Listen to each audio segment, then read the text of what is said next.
I want to ask you a question. When the cycle of reincarnation turns into a curse, is it better to fight for a cruel life or force genocide out of mercy? That is the question Nikki and Medael constantly face throughout the story. But while one became Miraland's light, the other became its dreadful darkness.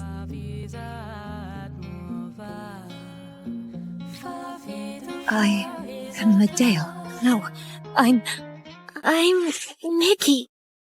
Now, Nikki and Medael's chemistry and overall spiritual connection has captivated a whole section of my brain that obsessively creates theories and writes them with crayon on walls. In my head, the spiritual connection itself is something that didn't fully hit me till 2.6 reared its beautiful head in my direction, and we went through Medael's memories in her secret cavern. I was apparently too distracted by the Greco-Roman vibes in the beginning of 2.5 to notice that the first hint was given to us during the cutscene where the soul rift first affects Nikki, and whose soul decided to worm its way into her spiritual crevices? Lady Medael, the legend, the former healer, the lady giving crusty vibes when we first met her. The ick was icking with this gorgeous lady. Seems to me that Medael is Nikki's shadow in a sense. She acts as a cautionary tale of what Nikki could turn into if she had succumbed to the pain and the cycle of suffering she desperately tried to end. They were both in their own cycles of suffering if you think about it. Nikki was always trying to prevent the destruction of Miraland in multiple timelines. Medael's crisis with the unending soul rift and wanting to destroy the cycle of reincarnation, which she considers to be insufferable. Just like Nikki, Medael started with good intentions but ultimately destroys what she is trying to save. The result remained the same no matter what they both did, and yet Nikki still continued to do things the right way. And what I really find interesting is Medael was just like Nikki in the beginning, but she abandoned herself, lost hope, and felt the right way wasn't enough anymore.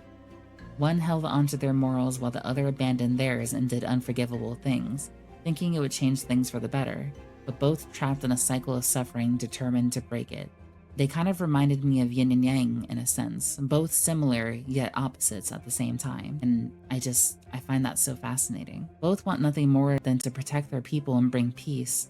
Both are very passionate, ambitious, tenacious, and curious, but both take completely different paths on their journeys. I wonder if 2.5 and 2.6 were a way for Nikki to see firsthand if she gave into her desperation to save the world and the people she cared about, that she would share a similar fate to Medael.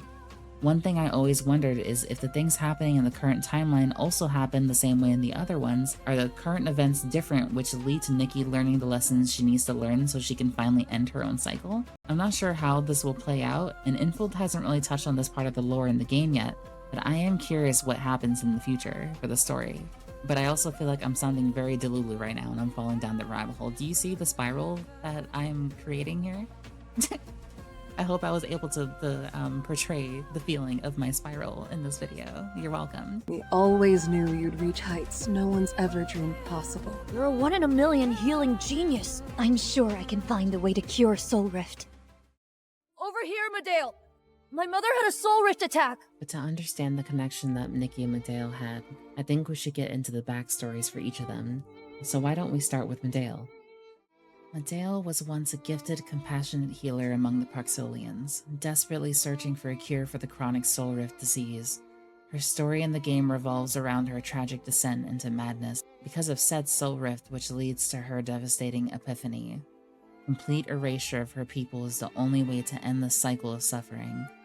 Now one might ask, what the hell is soul rift? Well, I will tell you, bestie, thanks for asking. Soul rift is a degenerative spiritual condition that causes Praxolians to experience immense suffering as their bodies and souls drift apart. It ultimately is what led Medael to reach her breaking point and descend into delusions and twisted intentions, but we will get to that in a minute. At least, it was the catalyst.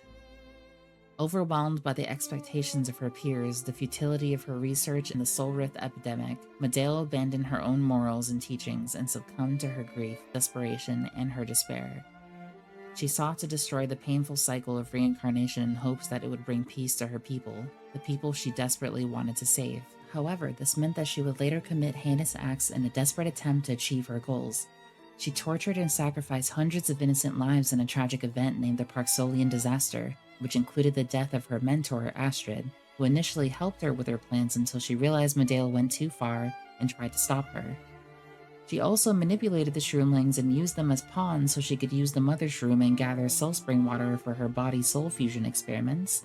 In the midst of that, she also planted a corrupt artificial mechanical seed in the mother shroom which essentially poisoned it and sucked the life force out of it so she could then use it alongside a purification ritual to bring back the Titan King. And you get the gist of it. But keep in mind that in Medael's head, this is her way of protecting her people and helping her people. She's doing all these things just to stop their suffering, which is insane from an outside perspective. But I think it's also similar to how Nikki is very protective of other people. It's just kind of like the same extreme, but on the darker end. I don't know if that makes any sense. Despite the terrible and unforgivable things she did, I found her to be such a fascinating character. When we first met her, before she even spoke, she just gave off such strange vibes. It was pretty obvious she was going to be the antagonist. It's all in the eyes. By the time we met her, she had already been deep in her psychosis, became a ruthless high priestess of docilism, which are people who worship the Titan King, and became a dark creature after stabbing herself with the mechanical seed she used on the mother shroom, and then Nikki had to destroy her with a fuck-all giant arrow. This story is on crack. I love it. Nikki! Get up here! Pick out a dress for the ball. You're going to be late! Okay, Momo, just be careful.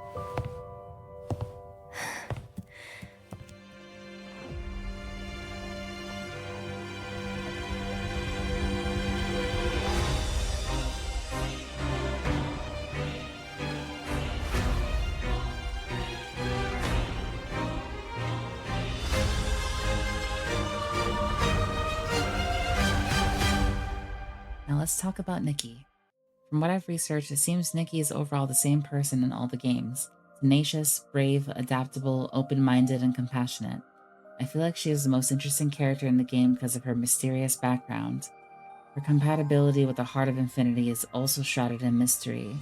But based off of what we know so far, I'd imagine her mother is the reason she is able to harness the power of the heart and womency, because it has been mentioned before that her mother owned the Threads of Reunion outfit and Aina danced with her way back when. She is also apparently the catalyst that triggered each of Nikki's adventures into Miraland. I'm not 100% sure how true that is though. Please correct me in the comments if you guys know the tea.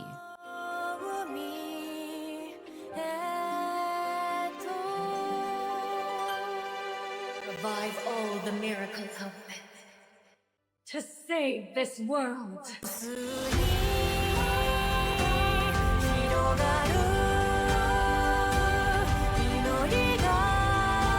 While I was doing research, I was trying to find lore recaps from previous games to see if there were any important lore bits that touched on Nikki's character. And I found this one clip from a YouTuber called Pop Nikki, and they described Nikki in a way that practically sums up her character. It's so funny. Nikki freaks out for a hot second, and then she's like, yep, this is totally normal. And then she and Momo make their way out of the forest and end up in some random town. Girl, that is so true. She is like that a lot of the time. Anyway, but there is another thing I feel like I should mention. Seer and the long-winded explanation she gives to Nikki about the time loop she is stuck in. According to her, Nikki is the one who destroys Miraland because she loses her control over the Heart of Infinity, and it pretty much implodes from Nikki overusing the power, which I feel is important to mention, because I believe the Seer is another Nikki who is warning and trying to help our Nikki based off of the way she talks and obviously looks. I remember the Seer also mentioning how her world got destroyed a long time ago and she somehow ended up in the Sea of Stars, which makes me think she is just a tired Nikki who gave up.